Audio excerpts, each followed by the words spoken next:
नमस्कार दोस्तों, कैसे हो आप सब। दोस्तों, यह वीडियो हमारी कंप्यूटर की वीडियो सीरीज का 20वां वीडियो है।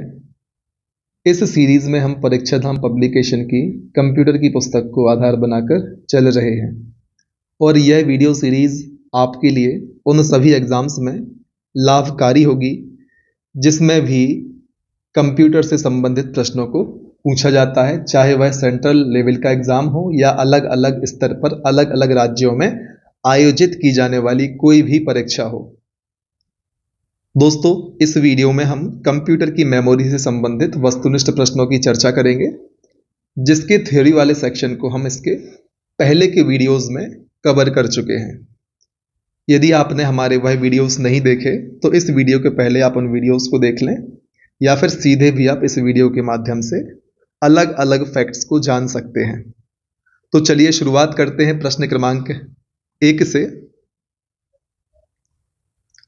EEPROM का अभिप्राय क्या है? दोस्तों, आपसे यहाँ पर EEPROM का फुल फॉर्म पूछा जा रहा है। दोस्तों, थ्योरी वाले सेक्शन को पढ़ते समय मैंने आपसे कई बार कहा था आपके एग्जाम में सीधे फुल फॉर्म से प्रश्न बनते हैं। पहला ही प्रश्न दोस्तों ट्रेनिंग ऑफिसर के एग्जाम में फुल फॉर्म से पूछा गया। तो दोस्तों, EEPROM का फुल फॉर्म होता है electrically erasable programmable read only memory, option number ए। Electrically erasable programmable read only memory EEPROM का फुल फॉर्म होता है। दोस्तों, रोम की 3 प्रकार की चर्चा हमने थ्योरी वाले सेक्शन में करी थी। कमेंट में आप हमें बताएं कौन कौन से रोम की 3 प्रकार की चर्चा हम कर चुके हैं। प्रश्न क्रमांक 2, निम्न में से किस मेमोरी को बार बार रिफ्रेश करने की आवश्यकता होती है? दोस्तों, जब हम रैम के बारे में चर्चा कर रहे थे तब हमने 2 प्रकार की रैम पढ़ी थी, एक एस रैम और एक डी रैम, स्टैटिक रैम और डायनेमिक रैम। दोस्तों, हमने बात करी थी कि जो स्टैटिक रैम होती है उसको बार बार रिफ्रेश करने की आवश्यकता नहीं होती, इससे गति तेज हो जाती है, और डायनेमिक रैम को दोस्तों बार बार रिफ्रेश करने की आवश्यकता होती है जिससे इसकी गति धीमी होती है। Option number B, D RAM या डायनेमिक रैम, प्रश्न क्रमांक 2 का सही जवाब है। यदि हम स्पीड की बात करें दोस्तों तो एस रैम डी रैम से ज़्यादा फास्ट है, आपको इस बात का ध्यान रखना है। प्रश्न क्रमांक 3, हार्ड डिस्क के विषय में क्या सत्य कथन है? यहाँ 4 कथन आपको दिए गए हैं, इनमें से एक ही सत्य है, 3 असत्य हैं। आपको सत्य कथन चुनना है, नहीं तो पेपर में आपके साथ अनर्थ हो सकता है। बताएं दोस्तों, 4 विकल्पों में से कौन सा विकल्प सही है? पहला विकल्प कहता है हार्ड डिस्क की ट्रैक्स रेखाएं होती हैं। दूसरा विकल्प कहता है हार्ड डिस्क की ट्रैक चतुर्भुज होती हैं। तीसरा विकल्प कहता है हार्ड डिस्क की ट्रैक्स वर्गाकार होती हैं। चौथा विकल्प कहता है हार्ड डिस्क की ट्रैक्स वृत्ताकार होती हैं। देवरी रेखा दोस्तों, रेखा मतलब ऐसा, चतुर्भुज मतलब जिसकी 4 भुजाएं हों, वर्गाकार मतलब चारों भुजाएं समान हों, वृत्ताकार मतलब इस तरीके से। अब आप बताएं हार्ड डिस्क के विषय में जो उनकी ट्रैक्स होते हैं उनके संबंध में कौन सी आकृति ठीक है? जब हमने हार्ड डिस्क की फिजिकल स्ट्रक्चर की चर्चा करी थी तब हमने डायग्राम सहित इस बात के बारे में चर्चा की थी कि जो हार्ड डिस्क के ट्रैक्स होते हैं वह वृत्ताकार होते हैं। ऑप्शन नंबर डी प्रश्न क्रमांक 3 का सही जवाब है। प्रश्न क्रमांक 4, वर्चुअल मेमोरी क्या है? दोस्तों, इनमें से आप बताएं वर्चुअल मेमोरी क्या है? वर्चुअल मेमोरी बहुत बड़ी मुख्य मेमोरी है। दोस्तों, यह कथन तो गलत है। बहुत बड़ी द्वितीयक मेमोरी है दोस्तों, ऐसा भी नहीं है। बहुत बड़ी मुख्य मेमोरी का भ्रम है। दोस्तों, ऑप्शन नंबर सी प्रश्न क्रमांक 4 का सही जवाब है, क्योंकि वर्चुअल मेमोरी बहुत बड़ी मुख्य मेमोरी का भ्रम है, ना कि द्वितीयक मेमोरी का। ऑप्शन नंबर डी भी इस प्रश्न का गलत जवाब है, इसलिए ऑप्शन नंबर सी प्रश्न क्रमांक 4 का सही जवाब है। प्रश्न क्रमांक 5 की यदि हम बात करें तो रोटेशनल रिले टाइम को खाली स्थान भी कहते हैं। आपको बताना है रोटेशनल रिले टाइम को हम क्या कहते हैं। तो दोस्तों हम सभी जानते हैं रोटेशनल रिले टाइम को हम लेटेंसी भी कहते हैं। ऑप्शन नंबर सी प्रश्न क्रमांक 5 का सही जवाब है। दोस्तों यदि आपने थ्योरी सेक्शन कवर किया होगा तब आपको इन सभी प्रश्नों के आंसर करने में किसी भी प्रकार की समस्या का सामना नहीं करना पड़ रहा होगा। प्रश्न क्रमांक 6, रैम चिप द्वारा किसके द्वारा बनाई गई थी? सीधा प्रश्न आपसे ये पूछा जा रहा है। हम सभी जानते हैं इंटेल के द्वारा रैम चिप बनाई गई थी। ऑप्शन नंबर ए प्रश्न क्रमांक 6 का सही जवाब है। दोस्तों अब तक यदि आपने हमारा यह वीडियो देखा है तो आपको वीडियो जरूर आपके एग्जाम की तैयारी में आपकी सहायता कर रहा होगा, और यदि ऐसा है तो आप हमारे इस वीडियो को लाइक जरूर करें और दूसरे विद्यार्थियों तक शेयर कर दें ताकि वो भी हमारी इस सुविधा का लाभ ले पाएं। जब बिजली को बंद कर दिया जाता है तो निम्नलिखित आइटम सूचना बरकरार रखता है। आपसे पूछा जा रहा है यदि आप बिजली को बंद कर दें और कंप्यूटर आपका बंद हो जाए तो निम्न में से कौन सी ऐसा वो आइटम या कौन सी ऐसी चीज है या कौन सा ऐसा ऑप्शन है जो सूचना को बरकरार रखता है? प्रश्न क्रमांक 7 में आपसे इस बारे में चर्चा की जा रही है। दोस्तों हम सभी जानते हैं रैम से तो सूचना उड़ जाती है, इसलिए ऑप्शन गलत है। दोस्तों रोम रीड ओनली मेमोरी एक ऐसा ऑप्शन है, यदि आप कंप्यूटर को बंद भी कर देते हैं, बिजली काट देते हैं, तब भी आपकी जो सूचनाएं, जो डाटा उसमें था वो बरकरार रहेगा। ऑप्शन नंबर बी प्रश्न क्रमांक 7 का सही जवाब है। दोस्तों थ्योरी जरूर पढ़ लें, आपसे बार बार कह रहा हूं, ताकि आपको क्वेश्चन आंसर करने में यदि आपको समस्या आ रही है तो आपकी वो समस्या दूर हो जाए। डीवीडी का मतलब क्या है दोस्तों? डीवीडी आपसे फिर से फुल फॉर्म पूछा गया। डीवीडी का पूरा नाम या फुल फॉर्म बताएं। दोस्तों मैंने आपसे चर्चा करी थी, डीवीडी का पूरा नाम है डिजिटल वेसिटाइल डिस्क या डिजिटल वीडियो डिस्क। दो फुल फॉर्म हमने डीवीडी के देखे थे। यहाँ ऑप्शन नंबर सी प्रश्न क्रमांक 8 का सही जवाब है। प्रश्न क्रमांक 9, एक हार्डवेयर डिवाइस जो निर्देशों के अनुरूप अनुक्रम को एग्जीक्यूट करने में सक्षम है क्या कहलाता है? ऐसे हार्डवेयर डिवाइस की आपसे चर्चा की जा रही है जो निर्देशों के अनुक्रम को एग्जीक्यूट करता है या कार्यान्वित करता है, उसको हम क्या कहते हैं? तो दोस्तों उसको हम कहते हैं प्रोसेसर। ऑप्शन नंबर सी प्रश्न क्रमांक 9 का सही जवाब है। प्रश्न क्रमांक 10, निम्न में से कौन सा स्टोरेज डिवाइस है? दोस्तों बताएं। हार्ड डिस्क में भी हम डाटा को स्टोर करते हैं, फ्लॉपी डिस्क में भी हम कम मात्रा में डाटा को स्टोर कर ही लेते हैं, और सीडी रोम में compact disc read only memory में भी हम डाटा को स्टोर कर लेते हैं। इस प्रकार से दोस्तों 1, 2, 3 तीनों सही हैं। ऑप्शन नंबर बी प्रश्न क्रमांक 10 का सही जवाब है। प्रश्न क्रमांक 11, कॉम्पैक्ट डिस्क शॉर्ट में जिसे हम सीडी कहते हैं में कौन सी तकनीक उपयोग की जाती है? बताएं दोस्तों, सीडी में हम कौन सी तकनीक का उपयोग करते हैं? तो दोस्तों हम सभी जानते हैं लेजर टेक्निक का उपयोग हम सीडी में करते हैं। आपने सीडी प्लेयर में देखा होगा। प्रश्न क्रमांक 12, निम्न में से कौन सी मेमोरी को कुछ समय के बाद रिफ्रेश नहीं करना पड़ता? रैम में दोस्तों हमने ऐसी रिफ्रेश वाली चीजें पढ़ी थी, दो प्रकार की होती थी, एक स्टैटिक रैम, एक डायनेमिक रैम। स्टैटिक में हमको रिफ्रेश नहीं करना होता था, डायनेमिक में हम रिफ्रेश करते रहते थे। इसमें हम बार बार रिफ्रेश करते थे, इस कारण से गति थोड़ी सी धीमी हो जाती थी। एस रैम में दोस्तों रिफ्रेश नहीं करना पड़ता और एस रैम की गति डी रैम से तेज होती है। इसको भी आप अपने दिमाग में अच्छे से बिठा लें। कारण की चर्चा हमने 50 बार आपसे कर ली है, इस वीडियो में कुछ बार करी, थ्योरी सेक्शन में हमने आपसे चिल्ला चिल्ला के बोला था। तो option number A S RAM प्रश्न क्रमांक 12 का सही जवाब है। दोस्तों अभी तक लाइक नहीं किया तो अभी भी कर दें, देर नहीं हुई है, सिर्फ 12 क्वेश्चन ही हमने किए हैं। प्रश्न क्रमांक 13, कौन सी मेमोरी मुख्य मेमोरी से तेज है? बताएं दोस्तों। सेकेंडरी मेमोरी पहला ऑप्शन है जो कि संभव ही नहीं है। Option number B cache memory. दोस्तों ये सही बात है, और सी और डी तो वैसे भी गलत है। बी सही है, ए गलत है, तो इनका तो औचित्य वैसे ही खत्म हो गया। तो दोस्तों कैश मेमोरी ऐसी मेमोरी है जो मुख्य मेमोरी या मेन मेमोरी या प्राथमिक मेमोरी से तेज होती है। कहां पर स्थित होती है इसकी चर्चा हमने थ्योरी वाले सेक्शन में करी थी, लेकिन एक बार फिर से आपको हम बता देते हैं जिन लोगों ने अभी तक उसको नहीं देखा। सीपीयू होता है दोस्तों, और मेन मेमोरी होती है, उसके बीच में होती है कैश मेमोरी।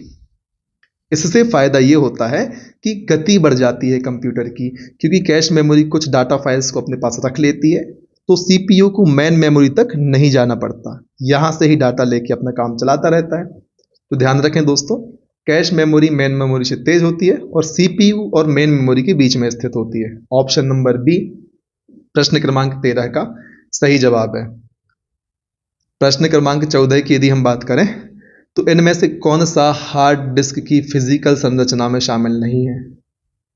दोस्तों हमने ट्रैक की बात कर ली थी, सेक्टर की बात भी की थी, क्लस्टर की बात भी की थी। दोस्तों केबल जैसा कोई भी शब्द हमें सुनने में नहीं आया था, लेकिन यहाँ पर नहीं ही पूछा जा रहा है, तो जो हार्ड डिस्क की संरचना में शामिल नहीं था वह ही इस प्रश्न का उत्तर होगा। ऑप्शन नंबर डी केबल प्रश्न क्रमांक 14 का सही जवाब है। दोस्तों एनटीपीसी 2016 में पूछा गया, मजाक में ना लें प्रश्न को। एनटीपीसी का फुल फॉर्म भी आपसे एग्जाम में पूछा जा सकता है, तो इसका फुल फॉर्म आप हमें बता दें कमेंट सेक्शन में। एनटीपीसी का फुल फॉर्म क्या होता है? जनरल नॉलेज में कुछ भी पूछा जा सकता है, तो आप इसका फुल फॉर्म जरूर हमें कमेंट सेक्शन में बताएं। प्रश्न क्रमांक 14, निम्नलिखित में से किस भंडारण युक्ति में या किस भंडारण युक्ति की भंडारण क्षमता सबसे अधिक है? बताएं दोस्तों, कॉमन सेंस वाला क्वेश्चन है। फ्लॉपी डिस्क तो आप देख ही नहीं पाते होंगे आजकल, सीडी का प्रयोग भी कम हो गया है, डीवीडी आप लोगों ने सुन ली होगी, हार्ड डिस्क आप सबसे ज़्यादा सुनते होंगे। कितने जीबी की हार्ड डिस्क है, कितने टीबी की हार्ड डिस्क है? तो जीबी, टीबी। दोस्तों टीबी तो बहुत बड़ी चीज़ हो गई, इनमें तो टीबी का कोई खेल ही नहीं है।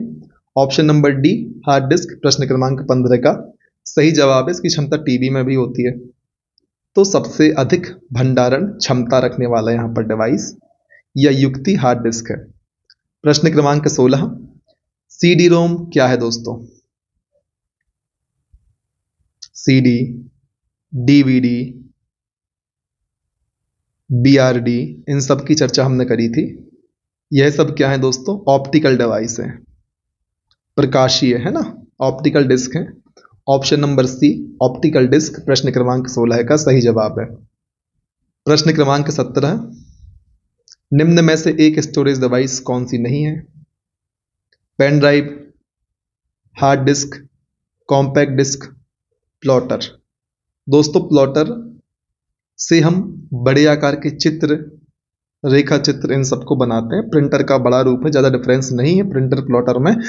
हमने उस वाले हार्डवेयर सॉफ्टवेयर वाले चैप्टर में इस बात को कवर किया था। जबकि पेन ड्राइव में आप डाटा स्टोर कर सकते हैं, हार्ड डिस्क ड्राइव में तो हमने पहले ही चर्चा कर ली है, सीडी की चर्चा भी हमने कर ली है। प्लॉटर एकमात्र ऐसा डिवाइस है जिसमें आप डाटा स्टोर नहीं कर सकते। ऑप्शन नंबर ए प्लॉटर प्रश्न क्रमांक 17 का सही जवाब है। यदि आपकी स्वेच्छा हो तो आप कमेंट सेक्शन में हमें जरूर प्रिंटर और प्लॉटर में बेसिक डिफरेंस बताएं, जिसकी चर्चा हमने पहले ही कर ली है और यहां पर भी हमने आपको हिंट तो दे ही दिया है।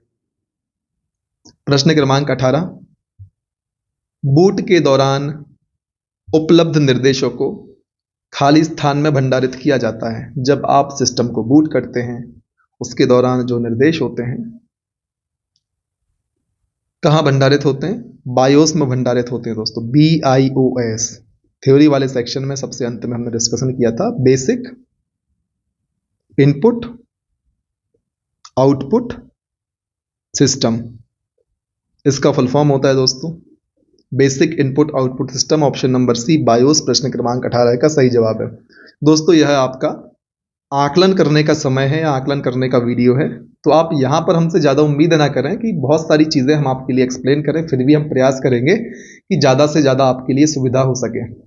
और आप थ्योरी वाला सेक्शन जरूर देख लें, क्योंकि MCQ तो दोस्तों थोड़ा सा लाइट होता है हमारे लिए आपको पढ़ाना, क्योंकि क्वेश्चन आंसर फॉर्मेट में होता है। फिर भी हम प्रयास करेंगे आपको अधिक से अधिक चीज़ें एक्सप्लेन करने की, लेकिन उससे आपका फ़ायदा नहीं होगा। आप पहले जैसे ही हम प्रश्न पढ़ते हैं आप कमेंट में आंसर देने का प्रयास करें, या कमेंट में नहीं दे पाते तो कम से कम अपने मन में एक विकल्प का चयन कर लें, ताकि आप अपनी तैयारी का असेसमेंट कर पाएँ, आकलन कर पाएँ। इस बात का ध्यान रख लें। प्रश्न क्रमांक 19, रोम की विशेषता जो इसे उपयोगी बनाता है। दोस्तों क्या कारण है जिसके कारण रोम रीड ओनली मेमोरी उपयोगी हो जाती है? तो दोस्तों रोम की जानकारी को आसानी से संपादित किया जा सकता है। ऐसा तो कुछ नहीं होता। रोम चिपें आसानी से कंप्यूटर के विभिन्न ब्रांडों के बीच बदली जा सकती हैं। ये तो फालतू की चीज़ हो गई दोस्तों, कैसे भी आंसर ऑप्शन है। और ये कौशल विकास 2016 के एग्जाम में पूछा गया। रोम सस्ते डेटा संचय की बहुत बड़ी मात्रा प्रदान करता है, ऐसा कुछ नहीं सुना दोस्तों। रोम का डेटा गैर अस्थिर है, मतलब यह विद्युत शक्ति के बिना भी बना रहता है। दोस्तों आपके लिए यहाँ पर गैर अस्थिर शब्द कंफ्यूज कर सकता है। इसका मतलब है कि स्थिर है। यदि आप कंप्यूटर को बंद भी कर देंगे ना, तो रोम में जो डाटा होगा वह कंप्यूटर में बना रहेगा। तो दोस्तों ऑप्शन नंबर डी ही है एक रोम की ऐसी विशेषता जो रोम को उपयोगी बनाता है। यदि रोम नहीं होती तो कंप्यूटर बंद करते और सब सफाया हो जाता।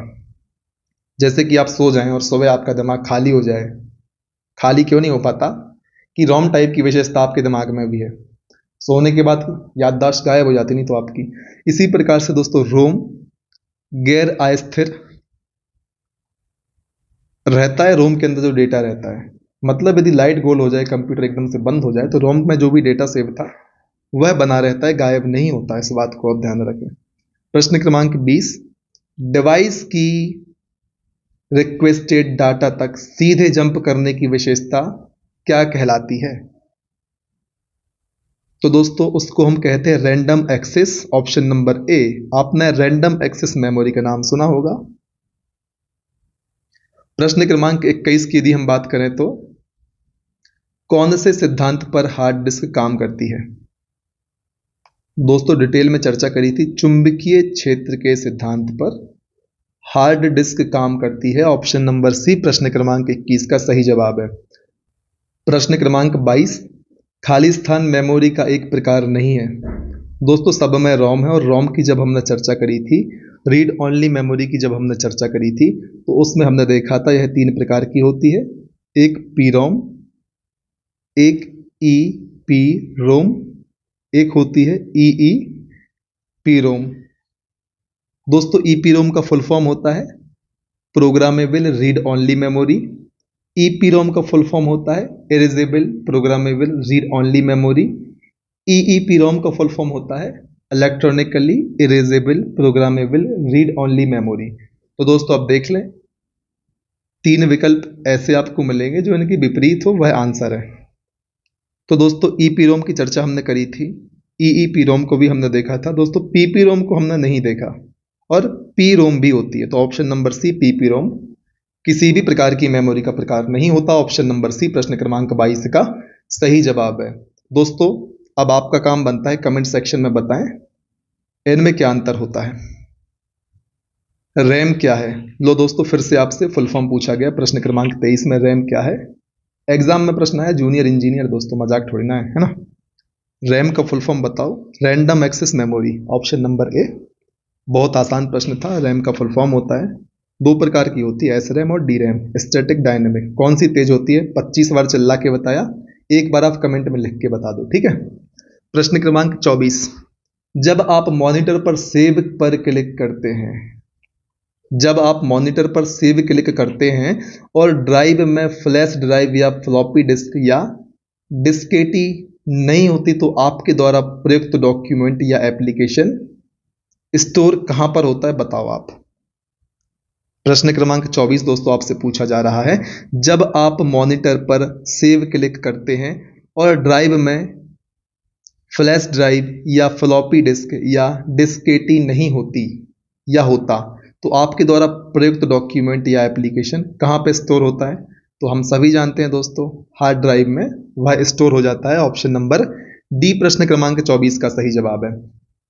प्रश्न क्रमांक 25, हार्ड डिस्क ट्रैक्स में विभाजित होती है जो आगे खाली स्थान में उप विभाजित होती है।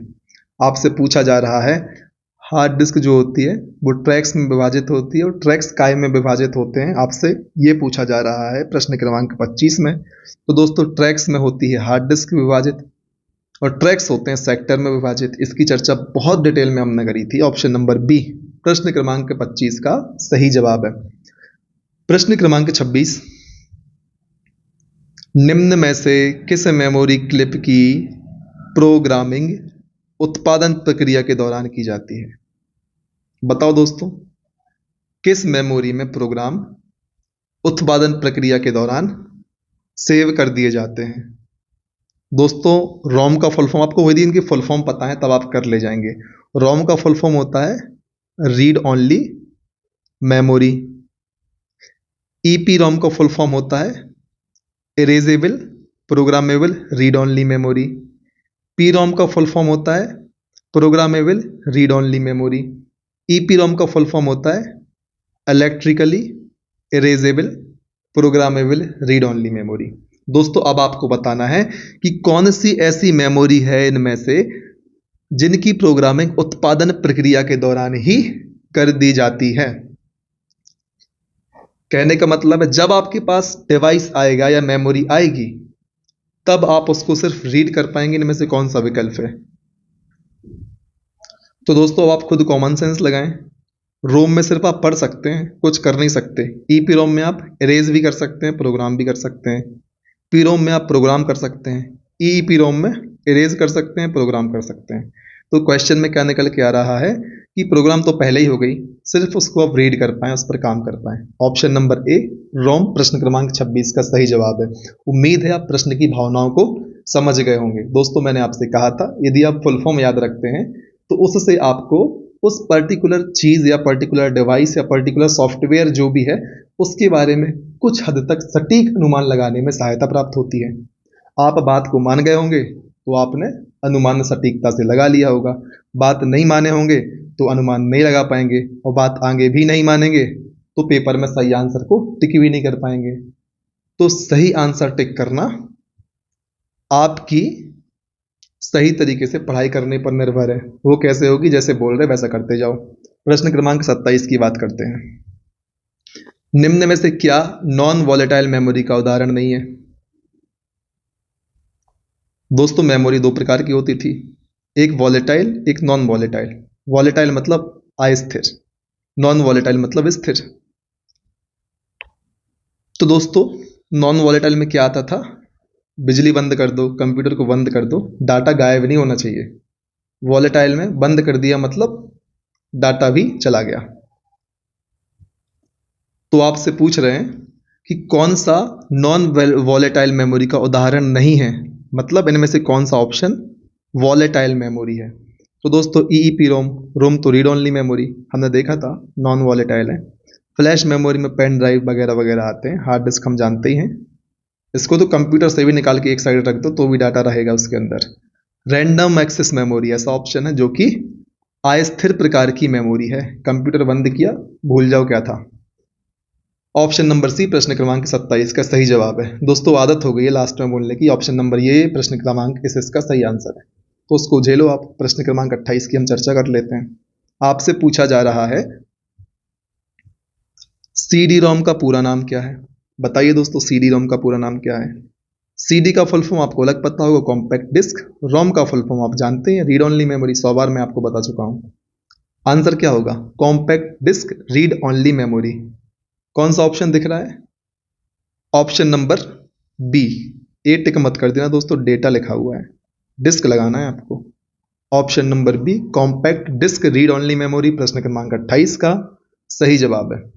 प्रश्न क्रमांक 29, यूएसबी किस प्रकार का स्टोरेज डिवाइस है? यूएसबी किस प्रकार का स्टोरेज डिवाइस है? सबसे पहले तो आप हमें बताएंगे यूएसबी का फुल फॉर्म, वो भी कमेंट सेक्शन में। तो स्पीड में आप कमेंट सेक्शन में टाइप कर दें। और दोस्तों, यूएसबी एक द्वितीयक प्रकार का सेकेंडरी स्टोरेज डिवाइस है। ऑप्शन नंबर बी प्रश्न क्रमांक 29 का सही जवाब है। प्रश्न क्रमांक 30, चुंबकीय टेप एक खाली स्थान है। बताएं दोस्तों, चुंबकीय टेप क्या है? चुंबकीय टेप आपने देखा होगा, कैसेट्स आती थी इस तरीके से जो डेक में चला करती थी, हमारे यहाँ पर डेक कहते हैं। इसमें आपने कुछ डेटा स्टोर कर दिया तो आप उसको सिक्वेंसली रीड कर पाते थे, मतलब क्रमबद्ध तरीके से। ऐसा नहीं कि बीच में से कहीं भी ऐड कर दिया, कुछ भी निकाल दिया। इसके अंदर जो इस प्रकार से फिल्म लगी हुई होती थी उसको हम रील कहा करते थे। इसको घुमा के आगे पीछे किया जाता था। तो दोस्तों, चुंबकीय टेप एक प्रकार से सिक्वेंशियल एक्सेस माध्यम का एग्जाम्पल है। ऑप्शन नंबर ए प्रश्न क्रमांक 30 का सही जवाब है। आप थ्योरी सेक्शन में जाएंगे ना तो आपको सारी चीजें क्रिस्टल क्लियर होने वाली हैं। तो एक बार पुराने वीडियो को जरूर देखें। प्रश्न क्रमांक 31, निम्नलिखित में से किस मेमोरी को सहायक मेमोरी के नाम से भी जाना जाता है? बताएं दोस्तों, सहायक मेमोरी के नाम से किस मेमोरी को जानते हैं? Option number B, secondary memory को हम सहायक मेमोरी कहते हैं। प्रश्न क्रमांक 32, हार्ड डिस्क में एक ट्रैक से दूसरे ट्रैक में जाने का समय क्या कहलाता है? दोस्तों 3-4 बार रिवाइज किया था पढ़ते टाइम इसके लिए। तो एक ट्रैक से दूसरे ट्रैक में जाने का जो समय होता है उसको हम कहते हैं सीक टाइम, ऑप्शन नंबर ए। दोस्तों ट्रैक से सेक्टर तक डेटा ले जाने में जो टाइम लगता है उसको भी हमने चर्चा किया था, उसको अब हमें कमेंट सेक्शन में बताएं, क्योंकि बहुत विस्तार से और कई बार रिवाइज करके हमने आपको समझाया था, आपसे बातें करी थी। तो आपका भी दायित्व तो बनता है कि जो मैं आपसे पूछूं इतना पढ़ाने के बाद आप कमेंट सेक्शन में जरूर बताएं। तो बताएं दोस्तों, ट्रैक से जब सेक्टर तक आप डाटा ले जाएंगे उस टाइम को हम क्या कहेंगे? कमेंट में जरूर बताएं। पुराना वीडियो नहीं देखा तो वीडियो देख के बता लें, कम से कम आप इस बहाने वीडियो को जरूर देख लेंगे। ऑप्शन नंबर ए, सीक टाइम, प्रश्न क्रमांक 32 का सही जवाब है। प्रश्न क्रमांक 33, इनमें से क्या हार्ड डिस्क का प्रकार नहीं है? दोस्तों हमने बात करी थी पाटा, साटा, एसएसडी, तीनों हार्ड डिस्क के प्रकार हैं। पेसा दोस्तों एक अधिनियम है। ऑप्शन नंबर डी, प्रश्न क्रमांक 33 का सही जवाब है। पेसा हार्ड डिस्क का प्रकार नहीं है। और दोस्तों आपको बताना है पाटा, साटा, एसएसडी का फुल फॉर्म कमेंट सेक्शन में। प्रश्न क्रमांक 34 की यदि हम बात करें तो मार्केट में हार्ड डिस्क का निर्माण करने वाली कंपनी कौन सी है? हमने काफी सारी कंपनियों की चर्चा करी थी अपने वीडियो में, है ना, जिसमें तोशिबा, हिताची, वेस्टर्न डिजिटल सभी शामिल है। ऑप्शन नंबर डी, उपरोक्त सभी प्रश्न क्रमांक 34 का सही जवाब है। प्रश्न क्रमांक 35, सामान्यतया 2 लेयर डीवीडी की स्टोरेज क्षमता कितनी होती है? तो हम सभी जानते हैं दोस्तों 17.08 GB। हमने इसको बहुत शानदार तरीके से याद करने का प्रयास किया था अपने वीडियो में, आप जरूर देखें। प्रश्न क्रमांक 35 का answer option number D, 17.08 GB। प्रश्न क्रमांक 36, एक वर्ड खालिस्तान होता है, इसकी चर्चा हमने जस्ट पिछले वीडियो में करी है। कॉम्बिनेशन ऑफ बिट्स से मिलकर एक वर्ड बनता है दोस्तों। ऑप्शन नंबर ए, प्रश्न क्रमांक 36 का सही जवाब है। प्रश्न क्रमांक 37 और इस वीडियो का आखिरी प्रश्न, सबसे अधिक एक्सेस क्षमता वाली मेमोरी कौन सी है?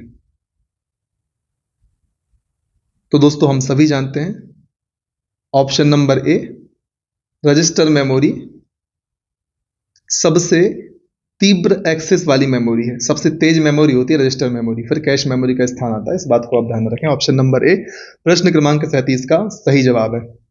तो दोस्तों इस वीडियो में हमने चर्चा करी सभी 37 प्रश्नों की जो कि मेमोरी से संबंधित थे। अगली वीडियो में हम बात करेंगे कंप्यूटर सॉफ्टवेयर की।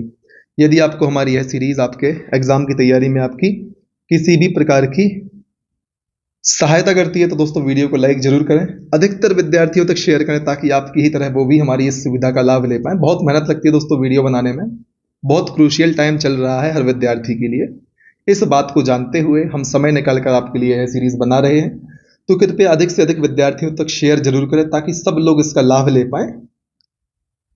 और हाँ, लगातार मेहनत करें, लगातार पढ़ते रहें, तब तक ना रुकें जब तक कि आपको आपका लक्ष्य प्राप्त नहीं हो जाता। वीडियो कैसा लगा कमेंट सेक्शन में जरूर बताएं। मिलते हैं अगले वीडियो में। जय हिंद, जय भारत।